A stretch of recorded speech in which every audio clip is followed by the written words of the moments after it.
Cedar Rapids Airport. Picking this thing up.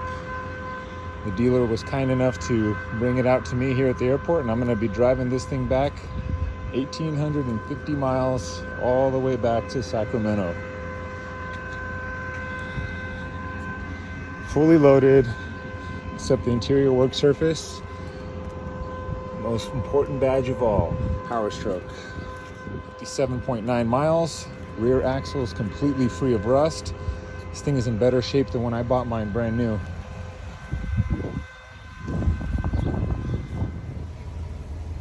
Had to sign some documents and get my stuff in here. Pulling my iPhone charger here because I'm running on like 30%. Now, this is it, guys.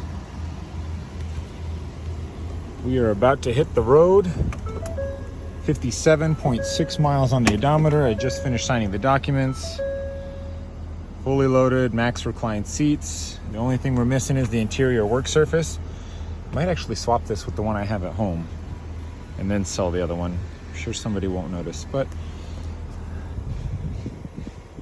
anywho, brand spanking new, 57.9. Got 1,850 miles to go home. Gonna be a nice little 4th of July, heading out. So I'll post a little bit more, or record a little bit more here in a second when we get on the freeway and we'll start seeing some of that gas mileage. I gotta admit, Iowa's looks pretty green and nice. Green is one of my favorite colors. So here on I-80 West, no, I-80, yeah, West now, driving along, I got 26 hours, 1,813 miles to go.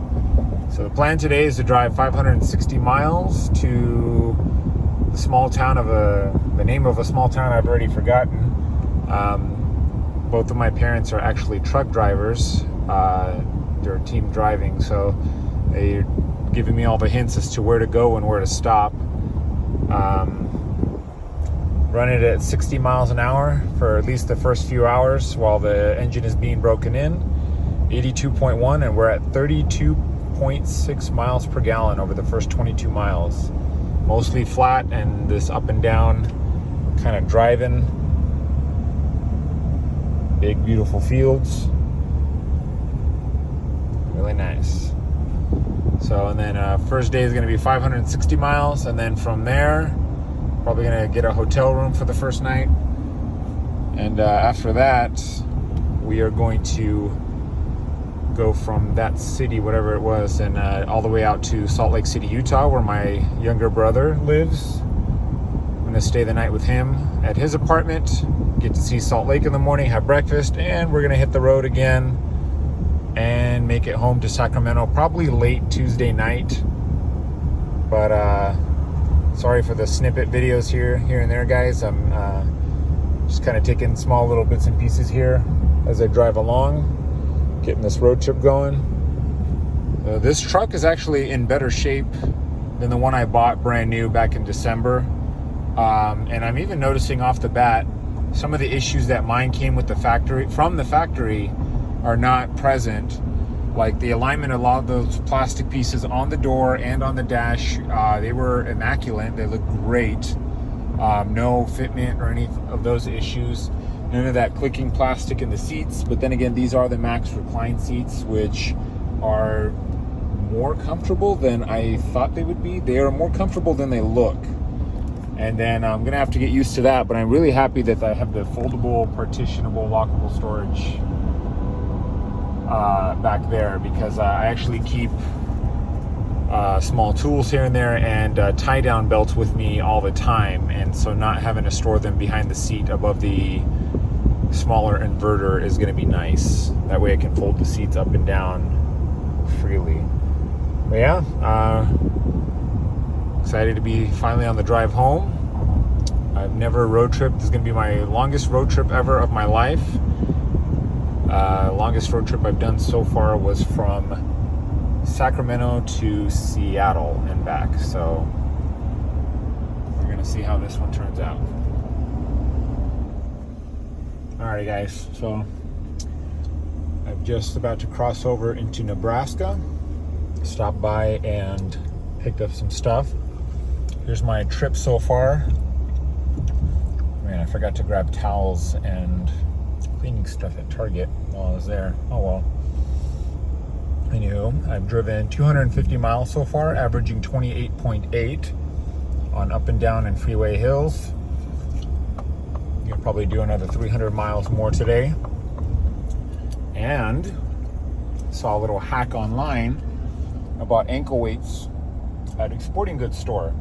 And I'm going to try hanging one off of my steering wheel in order to get the autopilot to think that I have my hand on the wheel and to get the full self-driving to work on its own. So hopefully we're going to give that a try, and I will post a little bit more footage of that if it actually indeed works. So I got tired of holding the steering wheel, for the next 1,500 miles.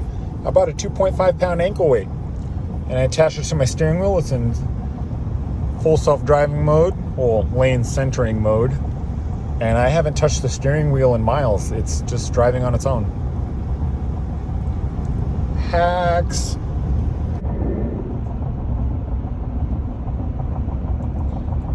We're in Nebraska now. The truck is in, lane keeping mode. Got an ankle weight on the steering wheel. Holds the center of the lane pretty well, actually. Very, very minimal, if at all, intervention, especially on roads like this, or even a few winds here and there. But I've probably driven like 60 plus miles without even needing to touch the steering wheel, with the ankle thing on, of course. And so these are my numbers really for my trip so far. 443 miles so far at 28.7, and I'm probably going to be driving for another hour or so before I stop for the night at a hotel. Bugs obviously everywhere. It's a nice smooth drive. Very happy with it so far, especially the fuel economy. It's definitely a nice road trip and truck.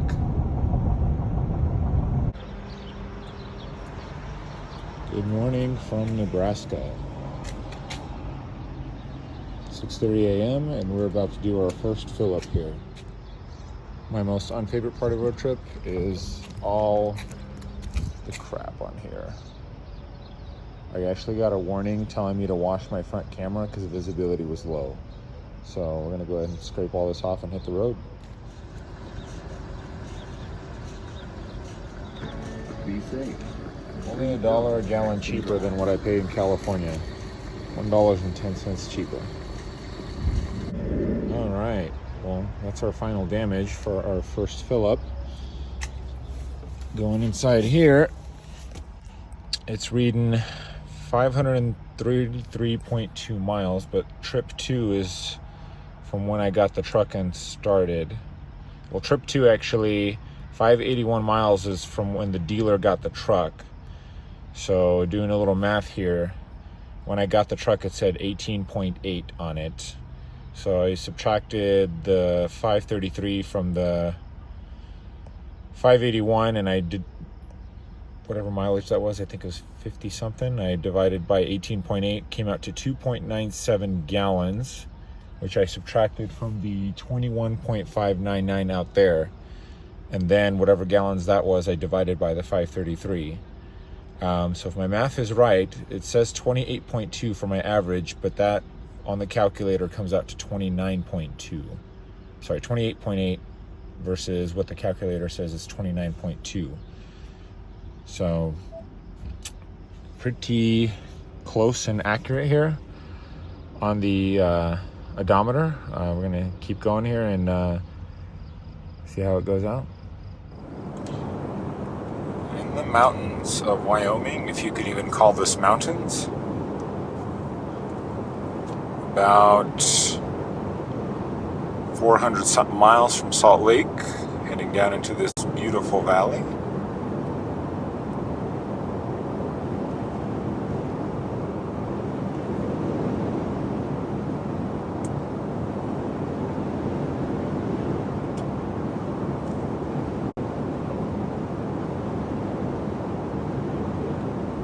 those mountains. Alright, you guys, I know some of you guys are probably wondering why the switch from the EcoBoost to the Powerstroke. As I'm sure if you've seen some of my earlier videos, you guys know I tend to really like the Powerstroke engine inside the F-150. But given supply constraints and the new model year coming out, it was really difficult to find one in the configuration that I wanted. So that's why I went with the EcoBoost.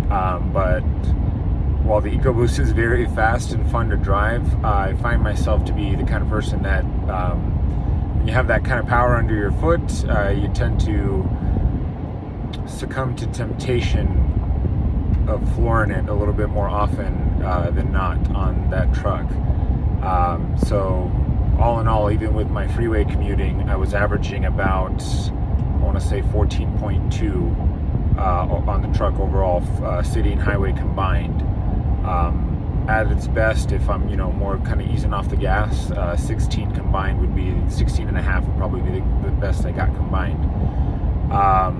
Given that, I commute like 35 plus miles each way to the hospital and back, and since the EcoBoost only takes 91, which you should be putting 91 in it, it's got up to 475 a gallon in California. So with a 36 gallon tank and how much commuting I do to and from work, and then commuting outside of that, I was spending like maybe almost a tank a week, so almost $170 a week on fuel.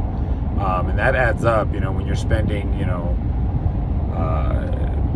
almost a car payment on fuel every month, or even more. Then kind of made the decision to start looking for a Powerstroke again 6 months later, and I found this one in Iowa, fully loaded, as I've said before earlier in the video. Man, I can't say just how comfortable these seats are.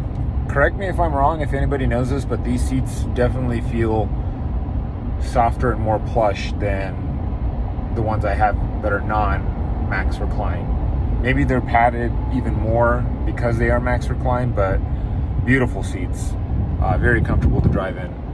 And it was really hard to find one that was not only had all the options I wanted, like max tow, and a lot of the interior options as well, but it was also hard to find one that wasn't antimatter blue or black, which California gets really hot, really dusty. And no, not dinging anyone with the black or dark car, but I kind of get tired of washing the truck a whole lot more often, and then over time I feel like scratches and other stuff show way much more on a black or darker vehicle. So finding one that was like star white or carbonized gray was really difficult, and I think this was the closest one I found that was both fully loaded and was in white as well in Iowa. It was actually the only one I found searching inventory, Car Gurus, Auto Trader, Cars.com, and I think there was a fifth website I searched. Yeah. But anyways, I do, in case you guys are wondering, I do right now have two F-150s Platinums in my possession. So I put the other one up for sale. So far, just some mild interest here and there, but it's only been up for about a day and a half. But what I might be doing is I'm getting more interest from people to sell it stock, putting the stock wheels and tires back on, which I still have, putting those back on, and maybe taking the bed cover off and putting those parts on this one. I'll maybe take the wheels for this one, but not the tires. I don't want to put 34s on this one and ruin the gas mileage on this one. So yeah, maybe just taking some of the parts off of that one and putting it on this one, and converting that one to as much as possible as stock, and maybe dropping the price a little bit to make it a little bit more competitive. But I'm sure it'll sell. Trucks tend to be a little bit more popular and easier to sell. By the way, if any of you guys are interested, feel free to hit me up. But overall, really happy with the vehicle, and like I said, this video kind of showing the self-driving with the little ankle bracelet thing. I haven't had to put my hands on the steering wheel in a long time, And it's just, you know, I'm paying attention. I got one hand always right here just in case I need to take over. But it just really actually makes commuting, especially long distances with like long roads like that, it makes it a lot easier to just kind of relax. I feel I get, when I road trip, I get actually like knots in my shoulders from sitting in this position all the time. So it just kind of helps more or less my arms relax and makes commuting a whole lot easier. But yeah, enjoying it so far. Also, forgot to mention, diesel just happens to be 60 to almost 80 cents cheaper per gallon in the area that I live. If that's even possible. I rarely have ever seen that. Usually diesel is more expensive. For some reason, it's almost $5 a gallon for 91 next to my house, but $4.09 for diesel, which, you know, double the gas mileage on this one and saving, you know, anywhere from 60 to 90 cents a gallon. And given how much driving I do, that's going to add up pretty quick. So, yeah, kind of another motivating factor to go back to the Powerstroke on this one.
Coming up on the edge of Wyoming here shortly, about 4 hours outside of Salt Lake. It's been like this for hours. Nothing but open fields, random refineries, the occasional gas station, and wide open roads as far as the eye can see. Speed limits here are a little bit higher, 70 to 80 miles an hour. So I've just turned on the intelligent cruise control, so it just basically matches whatever the speed limit is on cruise. Still using this little guy right here. It's made the commute way easier. Averaging 27.8 over 953.8 miles so far. So that number went down a couple ever since I started going over 70. That's to be expected, and then a few of these up and down kind of long areas, or long stretches I should say. But No, not dinging anyone who lives in Wyoming, Nebraska. Man, it is not much to do out here.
Alrighty, y'all, it's Monday, 12:54 p.m. local time, leaving way later than I thought I would today, but luckily my parents got into town last night. They were both truck drivers and they had a mandatory restart, so they were going to be in town here the whole day.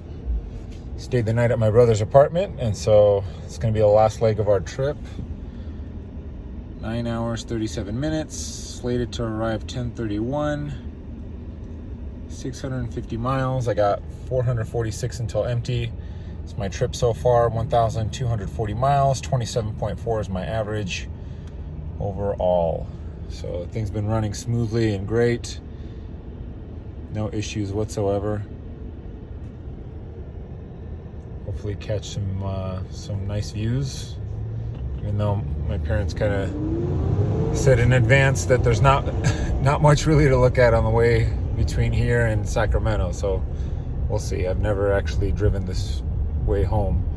Also, these H intersections where each side kind of crosses over, this is the weirdest thing I've ever experienced. First time I'm seeing this in my life as well. I'm not sure how I feel about them, so yeah. Left Salt Lake City. Nothing but some open roads here.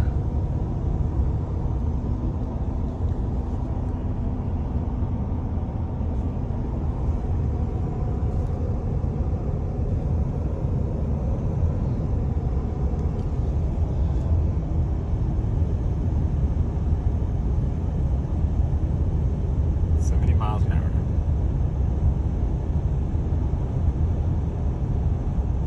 Getting almost 35 on that blue little bar there. Coming up on the edge of Utah, just past a lot of the big salt flats. These mountains are looking pretty mighty nice. Some factory right there.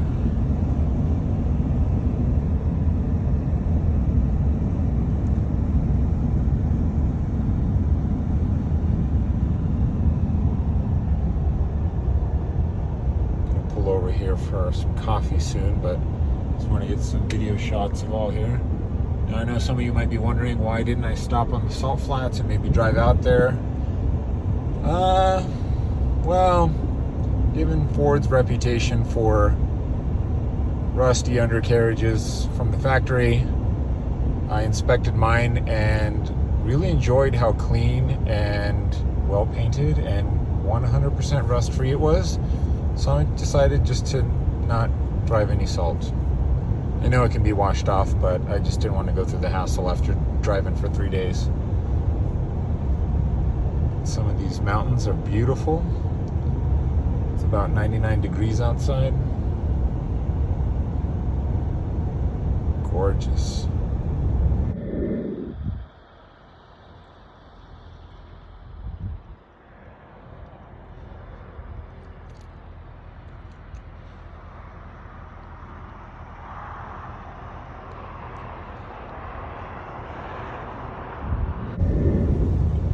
Really strong headwind in Nevada. It's getting down to 18 miles per gallon, going 75. We're in the middle of this really big valley. Just came down from those hills. Lost all cell service. Went out to take some photos on a hill of the valley on the other side, and oh, there you go, LTE, 1 bar. And I have to pull up directions again. I don't think I have the ETA. Let me see here how far I am from home. Come on, Crumbly, you can do it. Okay, it's not responding to me. Oh well. Anywho, I figure, oh, there we go, search. Nope. Don't like me, Google. Probably because I'm recording video. This thing tends to lag when I record video. Okay, here we go. Had to pause the camera for a sec. Got it all loaded up. So we are 486 miles from home. My trip average is 27.6 so far on 1,406 miles. I don't think I've had the time change yet, so that's more 9:11 p.m. Sacramento time. So making good progress here. Heading up into some of those beautiful mountains over there.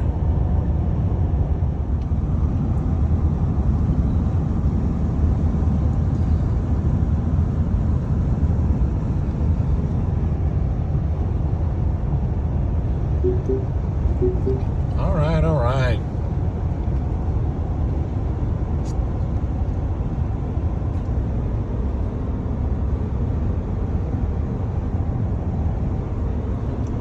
So I just got off the phone with my dealer. Blew through a good portion of my Ford Pass app points. I got wheel well liners for the truck. I got oil, fuel filter, and I got oil filters. Might as well, since I've got 4.5 hours to my next destination. I'm a sucker for going through tunnels.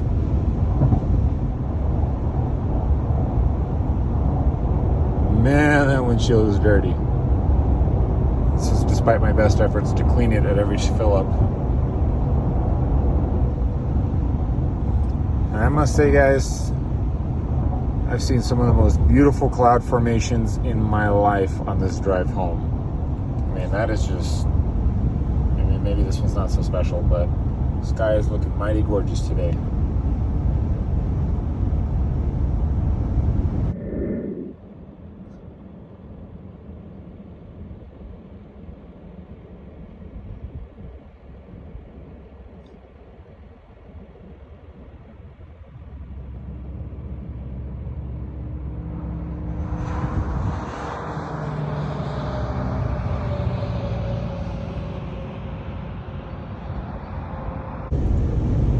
Alrighty guys, a little bit later here.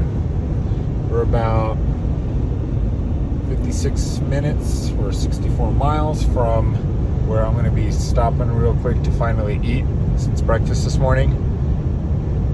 We got a lot of crosswind here and a lot of it's really hot actually outside. It's 103. Let's see there. But we are in Nevada. Huge open fields here. the back. So trip so far is 1688, 27.4 average. Got about 337 left before I hit empty, and can't wait to get home. It has been one heck of a long trip, but I am eager to grab some food and then finish the last 2.5 hours of this trip. Truck, I feel like overall has done very well. Definitely a cruising vehicle, very smooth. Very nice. We are in California, baby. As you can see, forests and trees. Nevada was pretty deserty and dry, hit 105. We're looking a little bit better. I mean, when the state isn't on fire. 125 miles to home, 24 now. Fuel economy still looking good. Finally ate. So, last leg of the trip here. Would I do this again? I don't know how I feel about this long road trip. Maybe I'll see how I feel tomorrow. But definitely worth seeing some of these states and getting these views. Well, there she is, home sweet home, Sacramento.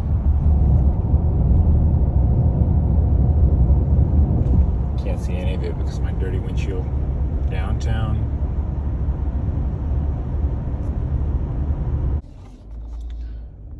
Oh, I am finally home.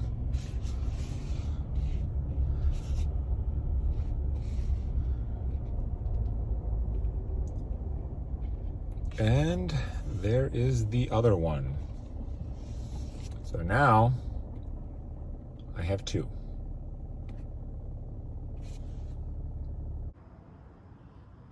Wow.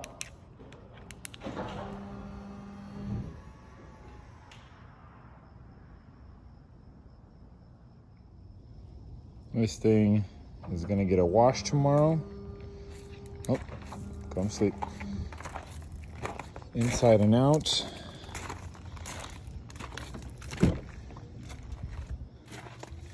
Let's look at our trip summary here for our drive from Iowa.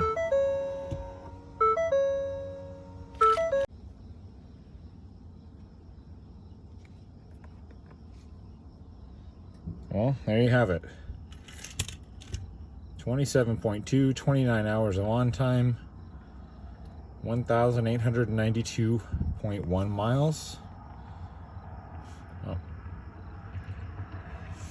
And the 3.0 Powerstroke bone stock. Well, don't think I'll do that again. At least not for a long time. Thank you guys for tuning into this video. And tomorrow I'm gonna probably start the next one of putting these two side by side, letting people look how they not only look next to each other, comparing some of the differences and similarities of the two, and getting a good look of what a non-leveled stock F-150 Platinum looks like right next to a leveled F-150 on 34s. Sorry, I'm talking super slow. My brain is fried. I did like 700 miles today. Alrighty, guys. Thank you for tuning in and watching.